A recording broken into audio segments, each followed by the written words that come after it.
News కు స్వాగతం. మాల్యాద్రి లక్ష్మీ నరసింహ స్వామివారిని దర్శించుకున్న శాసనసభ్యులు ఇంటూరి నాగేశ్వరరావు. మాల్యాద్రి లక్ష్మీ నరసింహ స్వామి జయంతి పోస్టర్ ఆవిష్కరణ. భక్తులు అందుతున్న వసతులపై అధికారులతో సమీక్ష. వలేటివారిపాళెం మండలం మాలకొండ గ్రామంలో ప్రముఖ పుణ్యక్షేత్రమైన మాల్యాద్రి లక్ష్మీ నరసింహ స్వామిని కందుకూరు శాసనసభ్యులు ఇంటూరి నాగేశ్వరరావు శనివారం నాడు దర్శించుకున్నారు.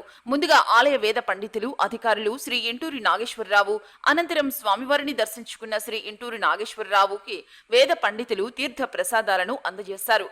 ఈ నెల 17వ తేదీన జరగనున్న శ్రీ మాల్యాద్రి లక్ష్మీ నరసింహస్వామి జయంతి పోస్టర్ను ఆలయ ఈవో మరియు అధికారులతో కలిసి ఎమ్మెల్యే ఆవిష్కరించారు.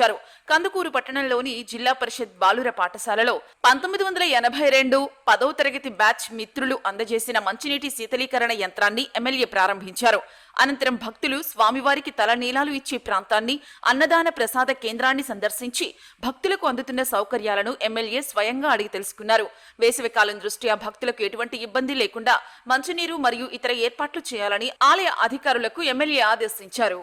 అనంతరం జరుగుతున్న అభివృద్ధి పనులను అధికారులతో కలిసి పరిశీలించి ఎమ్మెల్యే తగు సూచనలు, సలహాలు ఇచ్చారు. ఈ కార్యక్రమంలో ఆలయ ఈవో సాగర్ బాబు, వలేటివారిపాళెం మండల పార్టీ అధ్యక్షులు మాదాల లక్ష్మీ నరసింహం, పార్టీ నాయకులు మన్నం కృష్ణ, వడ్డెళ్ల రవిచంద్ర, కోనం నరేంద్ర, తలతోటి మస్తాన్, గొర్రెపాటి మాధవ, మార్తాల సుబ్బారెడ్డి, పోతురాజు బుజ్జి మరియు 1982వ సంవత్సరం జిల్లా పరిషత్ బాలుర పాఠశాల 10వ తరగతి బ్యాచ్ మిత్రులు తదితరులు పాల్గొన్నారు.